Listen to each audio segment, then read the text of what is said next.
Yeah, I beg. Na I'm really looking for work. Sinabi ko na I'm a breadwinner. Wala akong pagkukunan. Basta I really beg. I really beg talaga. Screenshot ko yung pera ko. It's just 1,700 plus. Suddenly, nag-lockdown. I always believe that everything happens for a reason. From nagmamakaawa to 6-figure.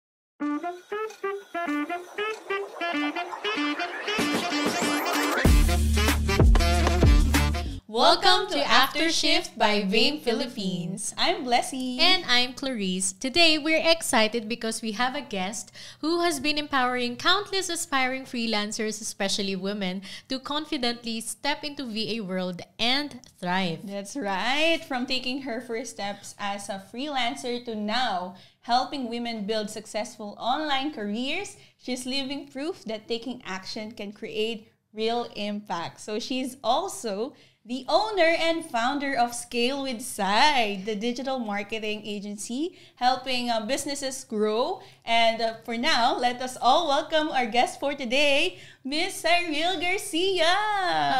Hi! Hi guys, hi! Ayun ma'am, konting full name, address, Job interview. Job interview nga. Ayan. Kaway-kaway ka naman sa mga Hi guys! Wonder may tawag ba kayo sa audience nyo dito? Yes. Wonder VAs. Oh wow, hello Wonder VAs! Yun ma'am, siguro short intro lang about you. So ayun, my name is Cyril Garcia. You can call me Sai. So I started freelancing way back 2020. Magta-21 ako noon. So I started ng pandemic. Pandemic. So right now, my agency is almost 5 years old. 5 years old this May. Wow. Yes. So from a one-man team, I have an agency now with 10 people. Wow. Yeah. I'm panganay. I'm a breadwinner and a panganay. I'm a Leo in case that matters. Yeah. In case that matters. So, dalawa lang kami ng kapatid ko. So, my mom is a single mom. What else? Yeah. So, I love dogs. Oh, something fun fact. That's yeah. why. I love dogs. I have 6. And favorite fast food Frankies. I just would love to say it. Do you like Frankies? Oh my gosh, ang lapit lang ng Frankies. Yeah, nakita ko kanina. So, later pala. Yeah, yun lang. Something, I love chicken. Like, what I love to do most on my free time is balance. So, after work, I get out and do kung ano gusto kong gawin. That's the dream, actually. Diba? Yes. So, na-mention nyo, nag-start kayo parang 2020. So, yeah. So what was your life like before freelancing? That's a nice question. Pag tinatanong ako lagi na, I get that often, lalo na before nag-start ako. I graduated 2019. Yeah. Wait lang, I feel old. Last batch ako ng bago mag-senior high. Senior high. And I thank God. Kasi imagine, gagraduate pa lang ako. Last batch ako ng senior high. I graduated ng May. Nag-work agad ako ng June. Ay, grabe. Yeah. Wala nang pahinga. Yes. Tuloy-tuloy. So, totoo lang. Parang pahinga nga ako 1 month. Not really. I was applying Pero, ayun. So, naghahanap ako ng work kasi hindi ako pwedeng matenga. Hindi ako pwedeng matenga. So, our life before, my mom is a single mom. Nagtitinda lang po si mama ng tinapa. Tinapa at kung ano-anong klaseng tuyo. So, every morning, masarap. I miss tinapa. So, 4 a.m., actually 2 a.m. kasi luluwas pa siya Bibili siya ng paninda, 2 a.m. to 4 a.m. At makabalik na siya 4 to 5 a.m. Kasi bubukas na siyang tindahan. Yes. Yun yung nagbuhay sa amin ever since si mama. Saludo si mama. Ayun. Even though, isang tuka lang kami. Kasi magkano lang ba yung kita doon? Magkano lang yung papatong mo doon? Take note, my mom is 62 years old. Hindi siya bata. Yes. So, doble yung ano niya talaga. Totoo. Yung hirap niya. Totoo. Tapos, hindi pa namin siya matulungan kasi may pasok kami. Sobrang ganon. I'm a working student before, yes. Kasi hindi enough yun. And I need something to sustain also. I mean, baon, kahit yung akin. So, I'm a scholar since high school. Scholar ko ng bayan, scholar ko ng government. Lahat ginawa ko. Lodi! Yeah. Ginawa ko lahat. Kasi hindi ako makapag-aral. Hindi ako makapag-aral. Well, my sister is also a scholar. Life before, isang kahigisan to ka. Mahirap yung buhay before. Alam kong mahirap kami. We eat naman, minsan thrice, minsan twice. Kasi pagising mo sa umaga, papasok na kami. Tapos dinner na lang pag-uwi. Well, lunch, magkano lang naman baon namin. Ganon. And then I walk to school. Not always, but pag kaya lang. Pag uwi, pag hindi masyadong mainit. Kasi I need to save money. Life is hard. Life is hard that time na parang wala kaming sobra. Lahat is ubos. And hindi pwedeng may hospital kasi walang mangyayari. Hindi pwedeng may masira kasi wala kaming pambili. Hindi pwedeng hindi pwedeng may mawala. Yeah. I think kasi walang backup. Yes. Yes, kasi ako yung backup. But yeah, that's our life before. Tatlo lang kami, wala akong dad. So, we're a small family. So, we're a small family, but still, with the economy right now, mahirap. Mahirap lalo na yung mama ko magkano lang kita ng mama ko. Sobrang pagod niya. Ang sarado niya ng tindahan. 8 or 9. Tulog na siya. Gising na siya ng 2 a.m., 3 a.m. So, ayun. But, saludo lang ako kasi I'm a working student Even though, mas mahirap yung ginagawa ni mama. To do it all alone. Yeah, to do it all alone. Nang hindi talaga namin nakikita lagi yung struggles niya. Kasi tulog ako Tulog kami. But, ayun, dahil sa kanya lahat. So, I'm always thankful for my mom. Babaw pa naman ang luha ko. Wait lang. Sorry. Ako nga din Sorry, medyo emotional. Kasi I can relate na din with Miss Sai with that. And I'm saludo ako sa mga moms and of course, single parents. Totoo. Yes. And mga eldest daughter po. Yeah, I'm the eldest daughter. So I saw everything. Let's not sugarcoat. We saw also how people will treat us, right? The discrimination. Yes. Langit at lupa. Alam natin. Yeah. Basta, ramdam mo na hindi kayo belong. Yes. Ramdam mo na may ang pangit sa feeling. Super. Yeah. Like, it's something na you would magtatanim ka. Kahit ayaw mo. Hindi mo makakalimutan yung pakiramdam na yun. And then you will use it as a motivation. As a fuel to do better in life. Yeah. And speaking of that, paano po kayo napunta from there, no? Yeah. Sorry to cut you short sa story, but paano natagpuan nyo ang pag-freelancing, pagiging VA from that situation na kwento nyo po sa amin, no? Okay, sige. So, ano pala yung work ko before? I was a receptionist at a 5-star hotel. So, I think I will say it. It's a Shang. Wow. Ganda! Ganda! I was so skinny that time. Tapos, ang ganda-gandahan lang ako, pero I was just earning 8,000 to 12,000 per month. Oh my God. Kasi hindi naman yun 8 hours I'm hotel Pag may tao, pasok ka. So, imagine, 1 year ako doon. Not literally 1 year. Almost. Kasi nag-pandemic. So, wala akong mabigay kay ma'am. Like, 500 to 1,000. My God. Diba? Parang, anong tulog noon? So, pero sabi ko, hindi, lang to bago kasi ako parang newly graduate. Yeah, supposedly, I want to be an FA after or seaman. Seawoman, rather. Kasi, parang kailangan ko experience. So, well, pandemic happened. Akala ko 1 week lang, di ba? Akala natin 2 weeks lang yung pandemic. Sabi ko, babalik na ako yung work ngayon, no time. Parang hindi ka sinabi lang sila ng date kung kailan lang yung lockdown. Yeah. And then nag-extend. At hindi pa natin talaga siya sobrang nag-grasp na na sobrang lala. Yes. Yeah. Na-lockdown ako sa Mandaluyong. I'm from South, di ba?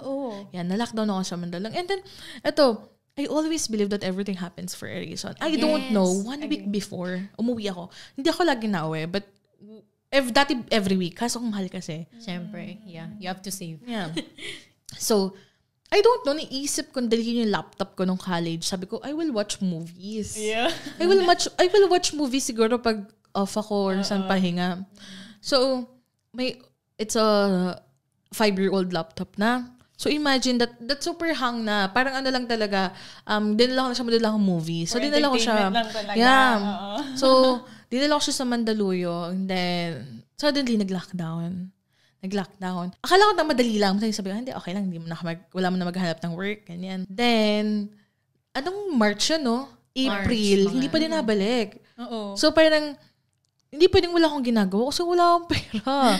Walang pera sila, ma'am. Hindi siya makakapagtinda. Sinong aasahan ako? So, dito ako na lockdown. And sa totoo lang, I think good nandito ako na lockdown sa Mandaluyong kasi kung hindi, wala akong wifi sa bahay. Wala po kaming wifi. Hindi pa namin afford that time. So, paano ko din malalaman yung freelance? Yeah. So, anyways, yun na.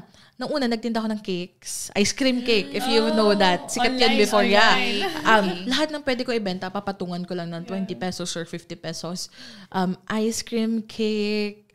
Nagbenta ako ng lutoan ng samyup. Sikat yun ng pandemic. Yung griller. Yan. Nagbenta ako ng ring lights. Everything na kayo ko ibenta, papatungan ko na. Pero, my God, how much ba yun? Kurot-kurot lang. Anyways, kailangan ko lang. Now, at least you're doing something. Yeah. So ito, dito ko medyo nakilala. They call it na from nagmamakaawa to 6 figures. Yeah. So, not literally nagmamakaawa, but I think I did. Yeah. Somehow. So, nag-apply muna ako sa lahat ng online job sites na alam ko. Nanood ako ng videos kung paano ako maghanap ng online job. Nilista ko. Tapos, chinikan ko lahat ng in-applyan ko. Ngayon, pinost ko sa Facebook groups. Sabi ko, baka po meron kayong work na pag-applyan ko na lahat. Parang hindi naman kasi madali yung online jobs, diba? Kailangan mong yung ESL, nag-try ako, pero hindi ka agad matatanggap dyan. Ang dami pang gagawin. Anyways, pinost ko siya. Yeah. So, pinost ko siya sa group. Ganon, pinost ko yun, sabi ko, please po, sabi mo, nagmamakaawa. Yeah, I beg. Na I'm really looking for work. Sinabi ko na I'm a breadwinner. Wala akong pagkukunan. Basta I really beg. I really beg talaga. I posted it to a lot of Facebook groups. Ngayon, di ba dito ako sa Mandaluyong na lockdown. So, kami dito, naka-dorm, naka-condo. Naka-share ako sa condo. So, meron ako dong roommate. Nakita niyo yung post ko. So, hindi na ako doon nakatira kasi mahal na yun eh. So, yung ex ko, yung pala, yung ex ko from the hotel, doon ako nag-lockdown. And I mean, umalis ako kasi wala akong pambayad na sa condo share. So, kaya hindi ko na siya kasama. So, nakita niya yung post ko. Sabi, ba't ayaw mo mag-freelancing? Sabi ko, ang nasa isip ko, pandemic, hindi ako makapag-modeling. Sabi ko, freelance kasi model. yun yung alam ko. That's That's the first thing that will come up eh. Yeah, totoo.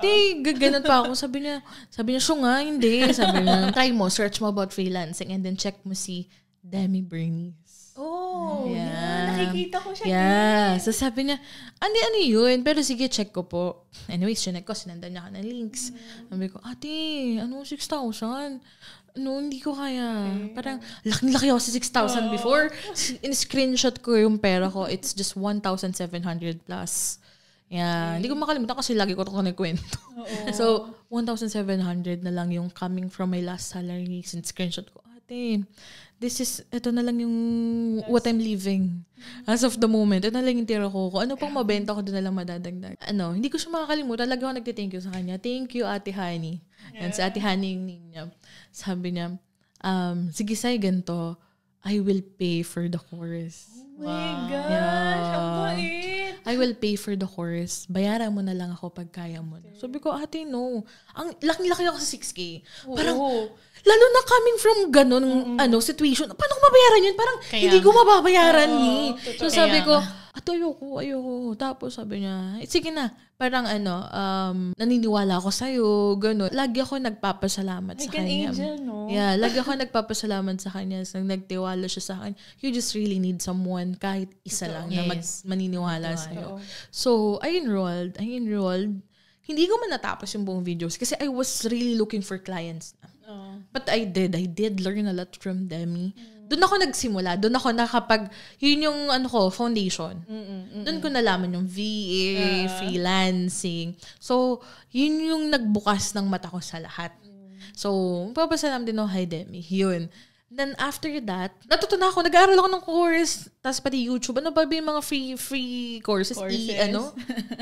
Udemy? Ano pangalan ng mga? Udemy. Sorry. Udemy yan, mga free. Tapos YouTube University. Ganyan, lahat pinag-aaralan ko. Tapos, May yan. So, ngayon, paano ka daw makahanap ng clients organically? So, nakahanap ako noon sa loob ng Facebook groups. Nag-branding and graphic design muna ako. Kasi sabi nila, ano yung hilig mo na pwede mong i-turn online? Yeah. I believe I'm good at designing. So sabi ko, ito yung gusto kong gawin. So parang nag-post lang ako before ayun, I'm looking for clients. Tapos, naggawa naman ako ng mock-ups. Siyempre, kailangan ko magpakita. So, nakakuha ko ng client from, Italy ba siya? Yeah, Italy yata. Wow. Yeah. Parang minsan lang magkaroon ng client sa Italy. Nakita ko siya. Usually US. Yeah. Tapos, ang pinagawa niya sa akin is logo. Yung mga font na magandang basahin pero luxurious. Parang pang Italian text. So, basta yun yung pinagawa niya sa akin. So, that was just $50.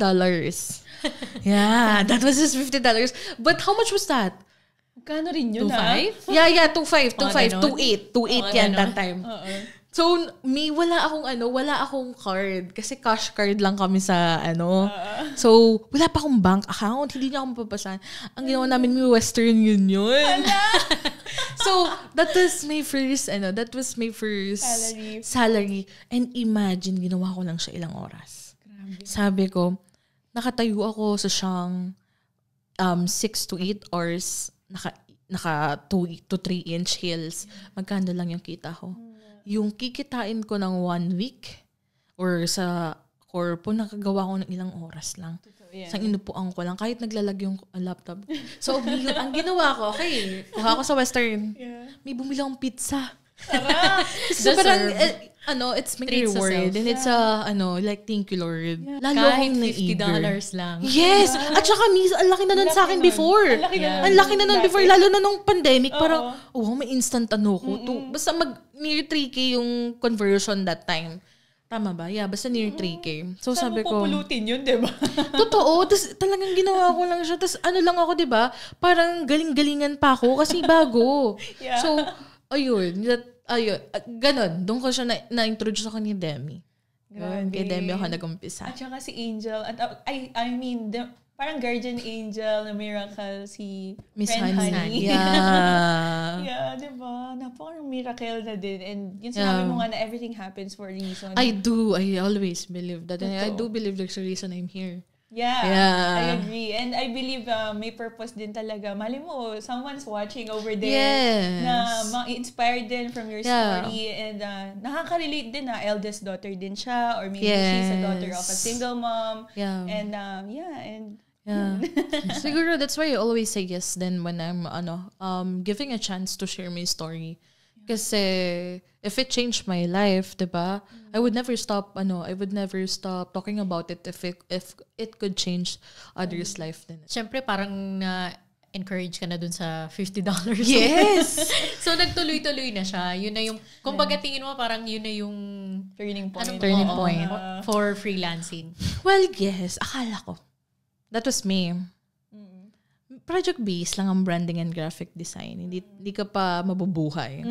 So, ang nangyari, hindi na ako nakalib ng client ulit. So, nag-part-time muna ako ng mga call center kineme na 10,000 pesos na night shift. Hindi pa ako sanay nun sa night shift kasi galing akong hotel eh. So, ayun, hindi. Nag-struggle pa ako nung una. I struggled 3 months pa. August na yung next. Puro apply ka na yan. Ganun. Yeah, pero I was really trying to make money muna. Hindi pa ako, pero nanood pa din ako ng courses. Kasi kailangan ko muna ng money-making machine. Yeah. Yun ang actually mahirap sa freelancing. Parang, at least may freedom ka na to look for clients. At the same time, meron kang parang nababother sa loob no na wala pa akong pera. Totoo. Yun yung hirap sa parang gusto ko to, malaking opportunity niya to control your own earning. Yes. At the same time, medyo may, parang nasa edge ka lang na wala pa rin akong client, wala pa akong pera, wala pa akong... Totoo. Yun yung medyo, challenging na kailangan mo lagpasan. Hindi, di ba pag corpo, 15-30 may expect tayo eh. Yeah. Yun nga stable siya kumbaga. Stable, that's the term pala, stable. And speaking of challenges na rin, matanong ko na rin, Miss Sai, what's your biggest fear when it comes to freelancing? Nung nagsisimula ka pa lang, so aside dun sa fear of unstable. Being unstable, no? Aside from that, meron bang times na may na-fear ka and paano mo siya na-overcome? Yeah, I do believe naman na I'm scared to start freelancing. It's just that I don't have a choice. Tsaka siguro, parang sa labas ng online world, I always excel. So, natatakot ako pag pumasok ako dito. This is very new to me. Baka I might fail.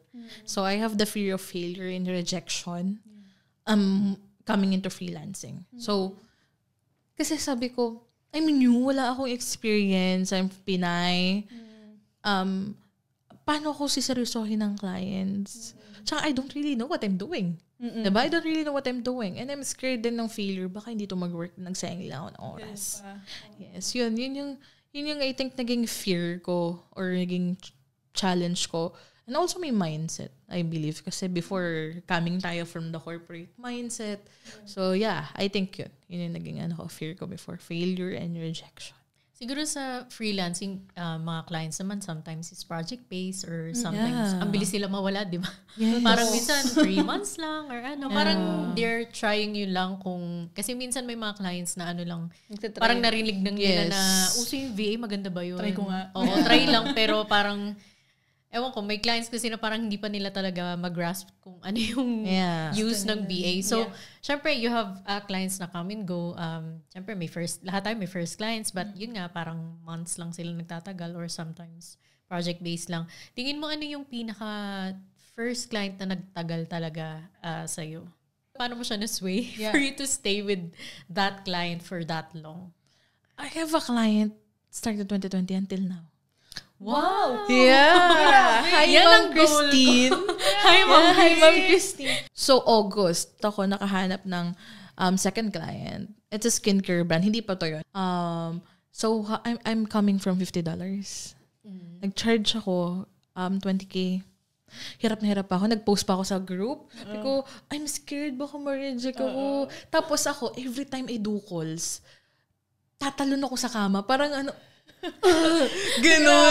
Yeah. Alam mo yung parang, hindi ko kasi alam anong itsura ko sa call, anong ganap. I'm scared kasi sa parang, takot talagang tatalon pa ako sa kama. Yung pag pa ako, gagaginom pa ako.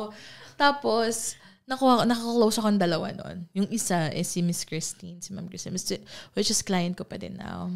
So, 2020 to 2025. I think the reason why we stayed together for long is of course, relationship. Yeah, I really value relationships, especially with my clients. Pangalawa is, I don't treat them as clients. I treat them as partners. Like a friends with business. Yeah. Yun. But still may boundaries pa din, syempre.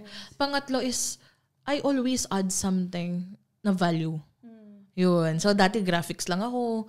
Doon, graphics lang talaga. Ngayon, nag-video marketing na kami and ads. So, you always need to add some value. Yun. So, I think that's the reason. Kami pa rin now. Parang joke. And yun. And I think every time na kailangan ko mag-add ng skill, syempre, kasi kailangan hindi mahuling yung brand niya. Yeah. And pinagkatiwalaan niya ako doon. So, ayun. I think I get what you're saying. Kasi pag corporate ka, parang tapos na ako, 9 to 5 tapos na ako. Bahala na kayo dyan. Pag freelancing kasi, pag wala kang output talaga, kumbaga parang business partner ka kasi nila. So, pag wala kang na-brought na value or profit to their company, chugi ka na agad. Kaya, malaki yung difference niya talaga with corporate na stable, tapos parang low pa rin dito sa Pilipinas sa ata na hindi ka pwede i-fire. Unlike on freelancing, pag hindi kita gusto bukas wala ka na. Elbow ka dyan. So, medyo ganun nga siya. Talagang business partner ka ng client. So, mahalaga talaga ang relationship sa mga client. Especially sa mga nanonood ngayon na aspiring naman. Banggit ko na lang din na if you're starting out, so, i-take note niyo yung mga sinasabi ni Miss Sayle. Yes. Malaking bagay din talaga yung may maibigay kang value aside sa kung ano talaga yung work mo. You should always think of other ways na rin. So, ayun. May iba ako, Miss Sai. Dumating ka na ba sa point na parang gusto mo na mag-give up? With freelancing. With freelancing. Yeah. So, alam mo, ito yung tanong na feeling ko hindi ako pareho sa lahat. I never think of giving up. It's not me. I think, but sa freelancing, siguro kasi I love what I'm doing.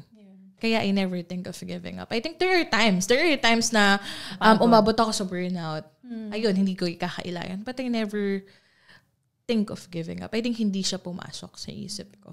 And when I came here, I think itatanong niyo yun sa akin. Then I was really thinking of myself. Hindi kasi siyempre, we're talking about freelancing. So I was really talking to myself.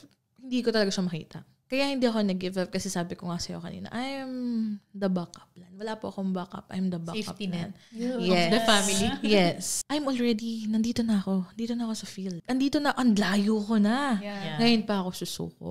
Ang dami ko nang napagdaanan, ngayon pa ako susuko. Ayun, I never think of giving up. I did rest, but I would never think of giving up. Siguro, if ever, I think if hindi na ako masaya. That's the only way that I would give this up. But for now, I'm still happy. Yeah. I'm still happy with this one. With my 5-year relationship. Yeah, with my 5-year relationship with my agency and freelancing. And I'm still, siguro, same na lang natin sa relationship as long as we're happy. Yeah. As long as we're happy, right? We're staying. And, siguro as long as this is also sustaining my life, this is also sustaining my family, never wala give yan this sa up. vocabulary ni Yes.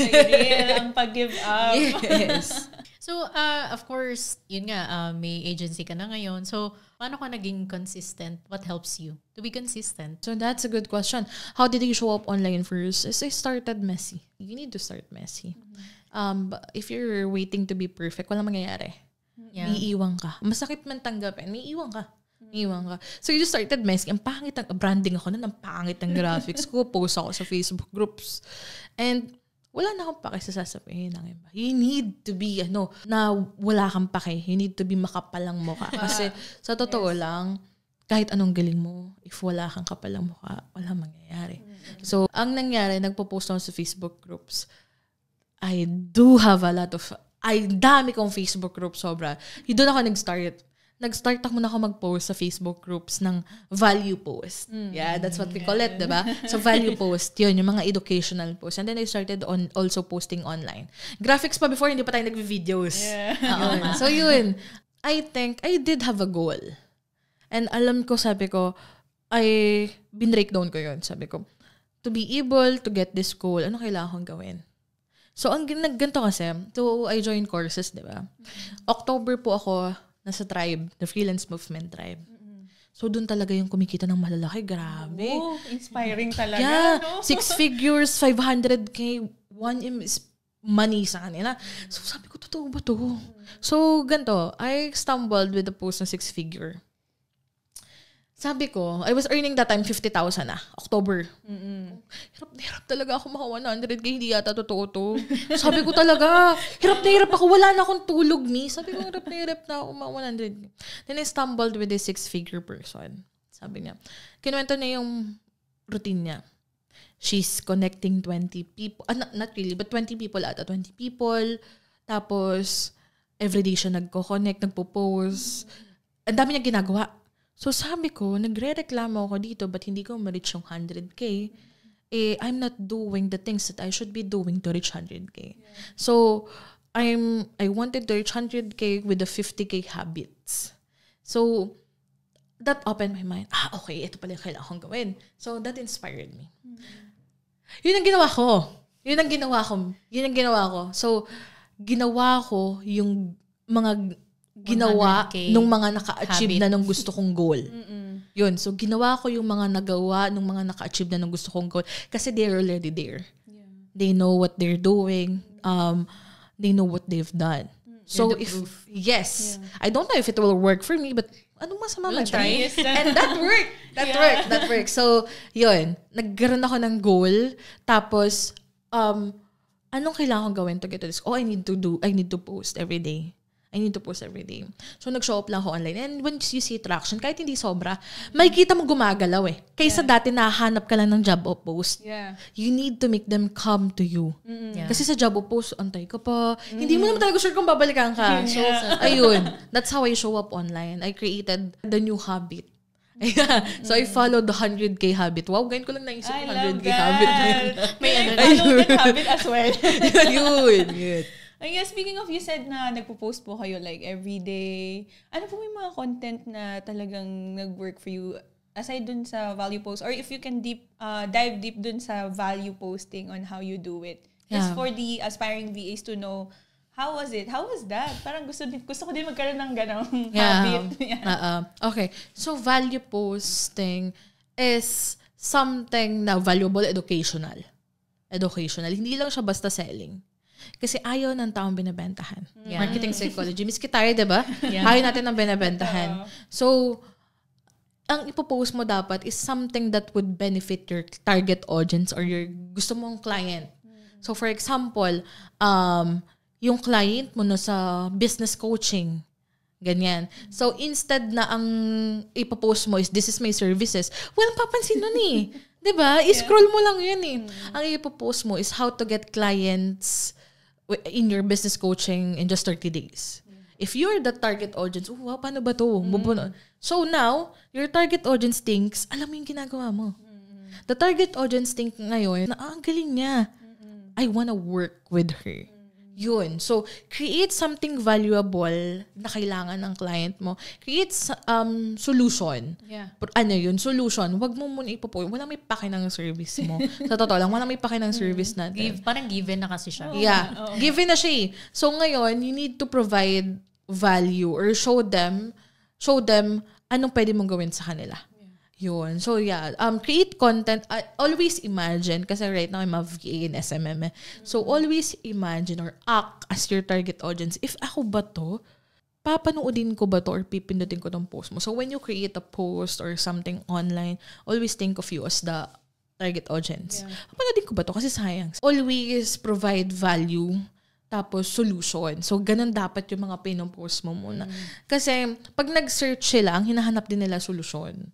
Yun. So how about yung thoughts mo on showing your personality versus professionalism on social media? Yun, I also love this question. Kasi, I don't know if you, friends ba tayo sa Facebook? I follow you. Yun. So, ang daming tanong sa akin yan. Kasi isa lang ang Facebook ko. Yung siya dalawa. Sam kasi dalawa. I do love showing personality while being professional.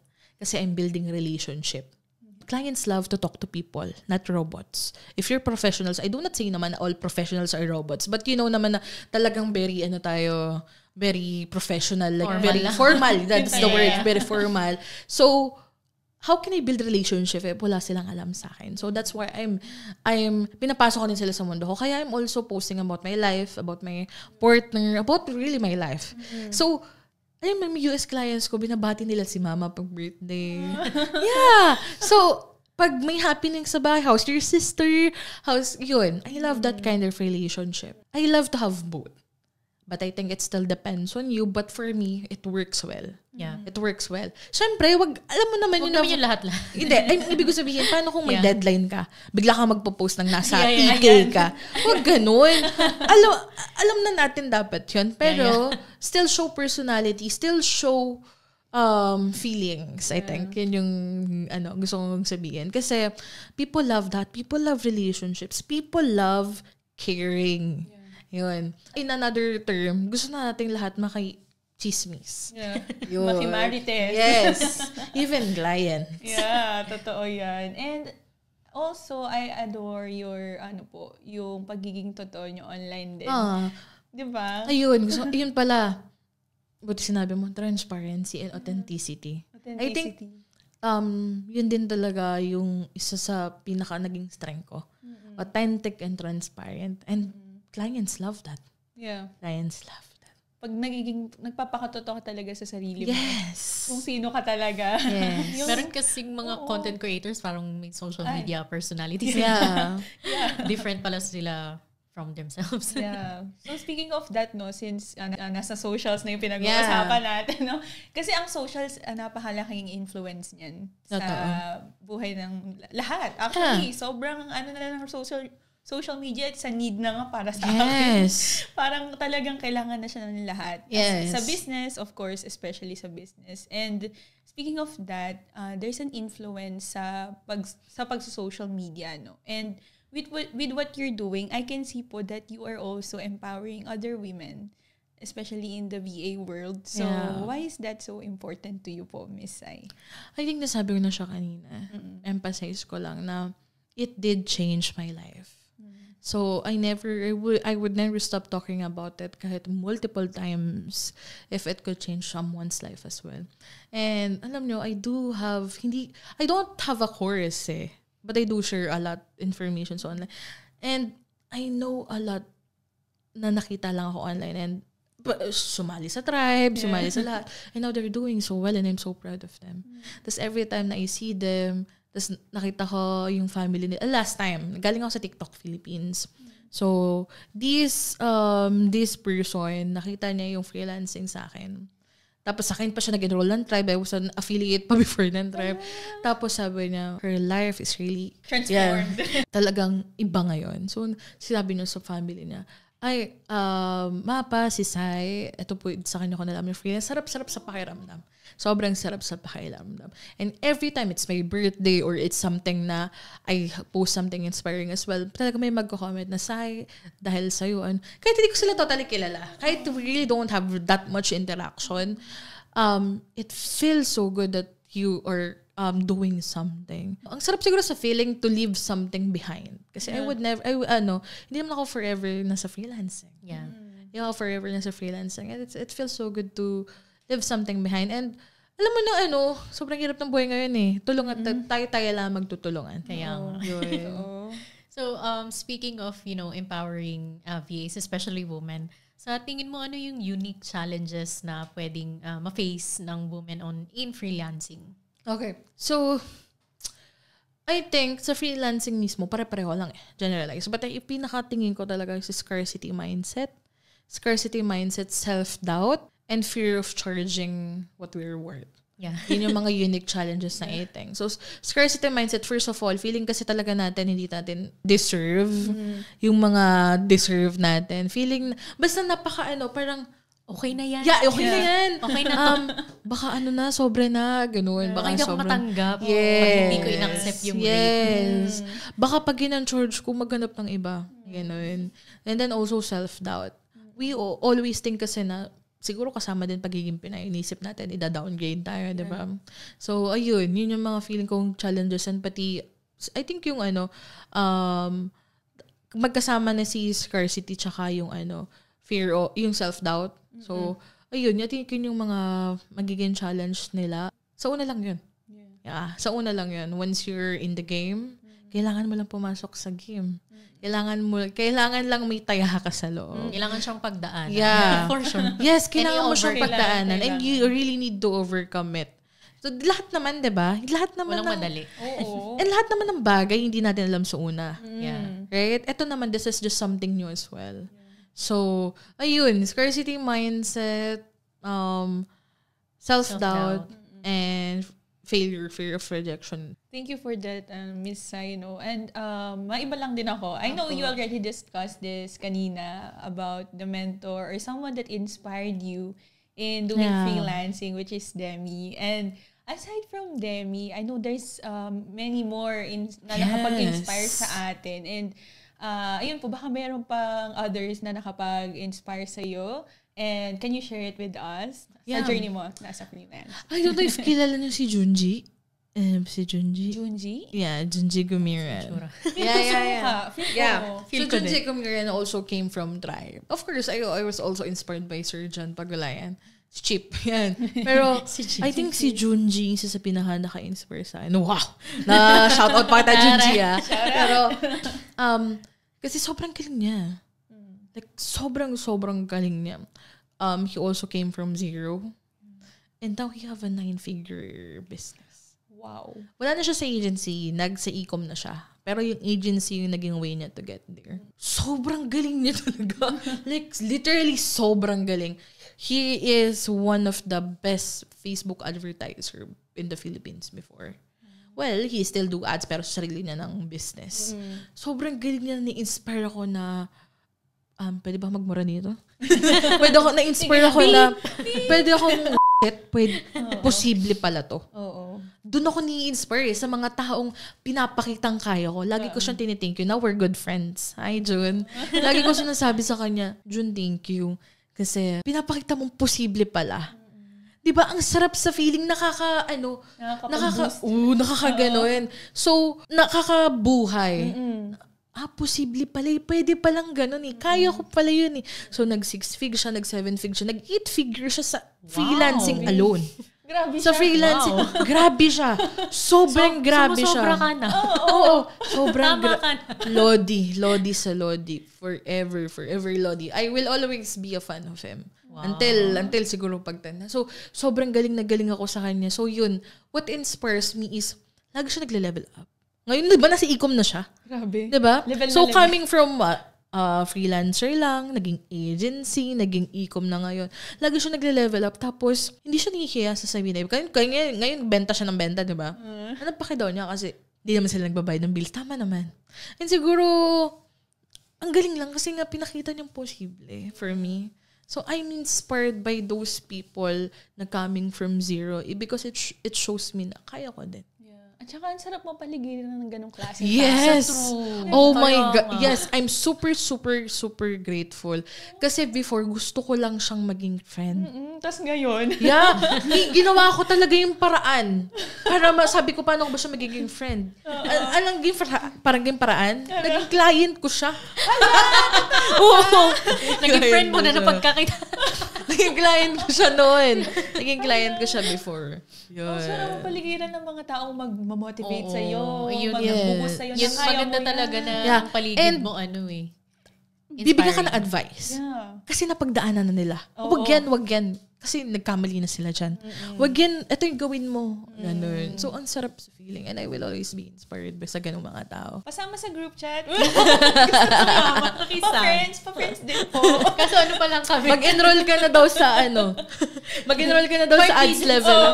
Wala pa kami dun sa For mga... digital. So, speaking of mga successful, so what do you think success look like for you today? I think one word is freedom. Yeah. Yeah. I have the freedom to eat what I want. I have the freedom to go where I want to go. I have the freedom to say no. I have the freedom to let go. It's just that I love the peace that I have right now. Sabi nila money can't buy happiness. Not true. Yeah. I do Huwag na not. kayong magkunwari. Yeah, sa totoo lang. Pakatotoo Kasi tayo dito. lahat ng bagay sa mundo comes with money. Yeah. Hindi man literally, Yeah. but everything that will make you happy needs money. Yeah. So, I think success looks like for me right now is the freedom that I have. Yun. So, alam mo na hindi na kami nawawala ng grocery. Hindi ka na mag-iiwan sa cart mo kasi wala na kayong pambili. Yun. Hindi na kayo nakakapag-fast food lang sa okasyon. Yes. I think that's a good word sa hindi na sakto. So, ayun. Freedom with everything. Freedom with choosing the clients that I want to work with. Kasi dati hindi ka pwedeng mamili. Yes. You need to say yes. Ganun. Kasi kailangan Yes.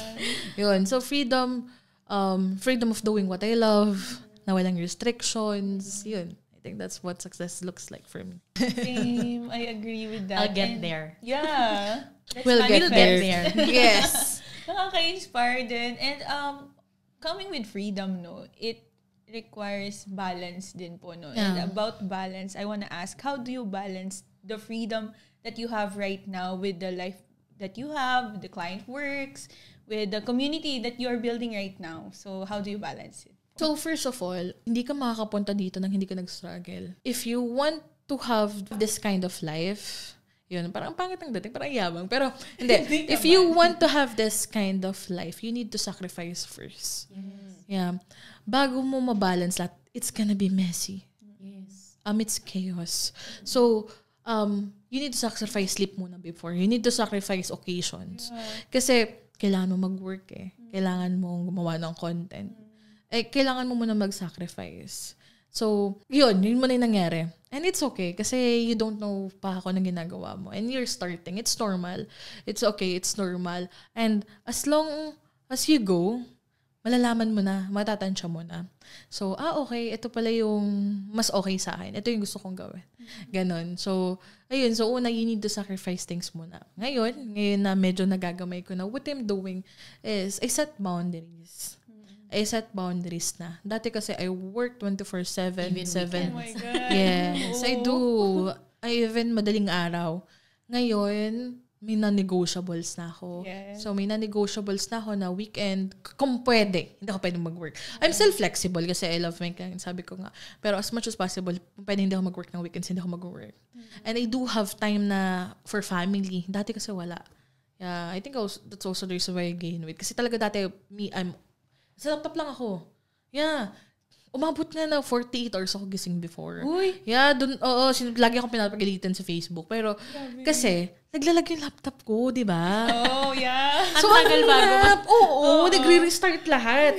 Inabot na ng 48 Oo, inahabol ako ng deadline. So, wala akong magagawa. Anong Pero grabe yun, hindi na yun maulit. Pero ayun, right now, yun yung ginagawa ko, boundaries, tapos meron na akong non-negotiables. So, mayroon na for work, tas life naman, gumagawa na ako ng hobbies, ng mga new hobbies. Dati hindi eh.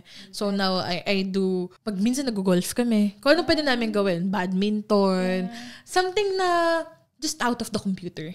Yeah. So dati hindi ako nag-work sa labas. Ngayon nag-work na ako para may iba environment. Yeah. Ano pa ba? So I do travel na din. Dati hindi talaga. Kasi sayang pera. Then I realized na pinaghirapan ko to. Pinaghirapan ko to. And I deserve it. yeah, I deserve it. Healing I deserve inner it. child na rin. Yes.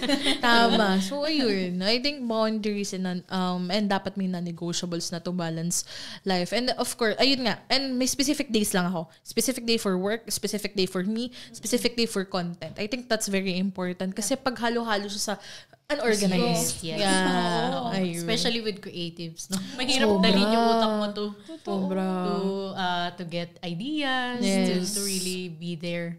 So yun. So speaking of, from rags to riches, from that, so if you could sit your beginner self down for 5 minutes, what would you say? I think I would say to her na you will figure it out. Yeah, so you will figure it out, Sai. And then don't overthink. Don't overthink. Start messy. Start with what you have because you'll get there. You will figure it out like you always do. And I think before kasi I compare myself eh. But silang galing-galing nila. So stop comparing yourself to the people 5 years ahead from you. Yun. And then just trust yourself. Take the risk. Take the risk and always take the risk. Always take the risk because you will always figure it out. I think yun yung gusto ko lang sabihin sa kanya. Kasi dati I'm really an overthinker. And Guilty. yeah. And I think it's okay to fail. It's okay to fail because you have an opportunity to try again. But this time, you're smarter. Yeah. You're knowledgeable. And don't fear rejection.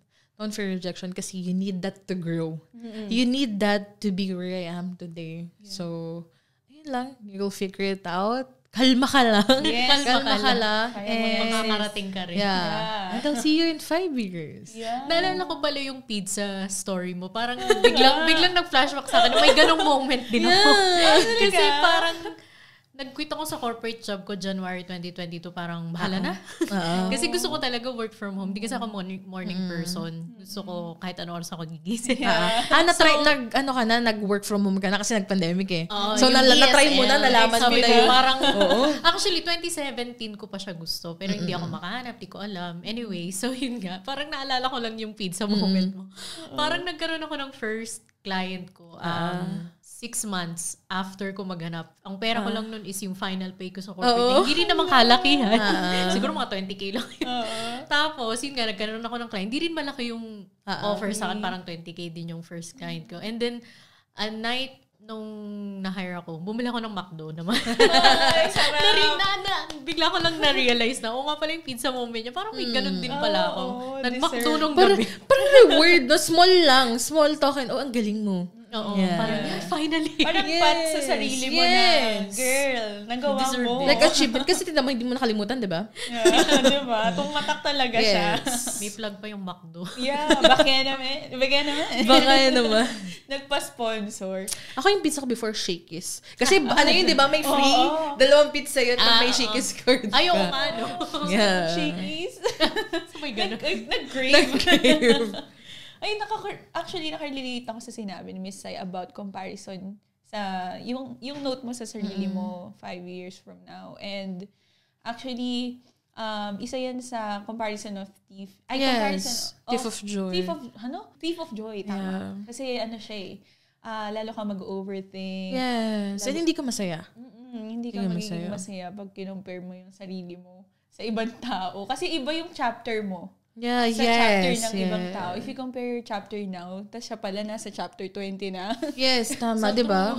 Maluloka ka diba? talaga. Sa una, hindi mo maiisip yun. Ang iniisip mo kasi, kaedad ko to. Oo, yan. Kaedad ko to. Mas matalino ako dito. Parang mas matalino ako dito, mas magaling ako dito. Di ba parang gano'n ang iniisip mo. Ayun, kaya lagi ko din sinasabi, important yun eh. Important na mas laman natin. Kasi right now, ang tao kasi, kung anong una nilang naisip yun na. Diba? So parang, hindi, bakit ang galing niya? Bakit hindi ako ganun? So yun, always tapos, comparing. yes. Ang pangit sa pakiramdam. Tapos, hindi ka fully potential na pag sa kung anong ginagawa mo. Kasi feeling mo, mas magaling naman siya. Nauna mo nang i-reject yung sarili mo. Yes. Bago ka i-reject ng ibang tao. Totoo. Parang ikaw na yung, hindi, siya na lang po siguro. Parang ganun. Niisip mo, baka may mas deserve na iba. Tapos nagre-reflect siya sa nangyayari talaga sa life mo. Kung gagawin mo yun sa sarili mo. So speaking of that, actually Miss Sai, malapit na rin tayong matapos sa ating podcast. Ang bilis sa ating usapan. Ang bilis nga. Ang bilis nga.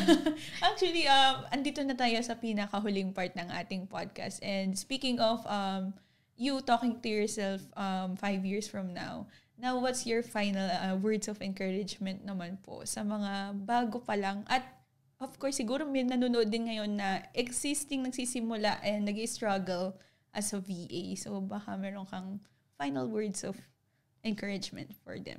Ganda naman nun. But, ayun, kanina ko pala siya sinasabi. Take the risk. Start messy. And then, fail. Yeah. Fail, repeat, and grow. Yun. So, take the risk muna. Kasi some of us, hirap na hirap mag-start. So, take the risk. Talon lang. Kahit mag-fail ka, ano naman? Yeah. Ano naman? So, sabi ko nga, you need to have feet on the game. Kailangan nandito ka. Gusto mo mag-VA, ang dami mo nang pinanood na videos. Mas madami ka na nga alam kaysa sa mga VA ngayon eh. Pero hindi mo siya na-apply kasi you're too scared. So, ang nawawala sa'yo is time. You're losing time. You're losing opportunities. Diba merong quote na mas madaming mas magaling sa'yo kasi mas makapal ang mukha nila. Yeah. But you're doubting yourself. Yeah. So yun, I always say this, take the risk. Take the risk, guys. Take the leap. Yeah. Ano naman kung mag-fail ka? Again, try again. Try again and then take the leap again. So, ayun lang. Take the risk kasi you will never know kung saan ka dadalhin nito. And then, ayun, take the risk and never stop learning. Never stop learning. Kasi if you stop learning, you will stop growing. So, ayun lang.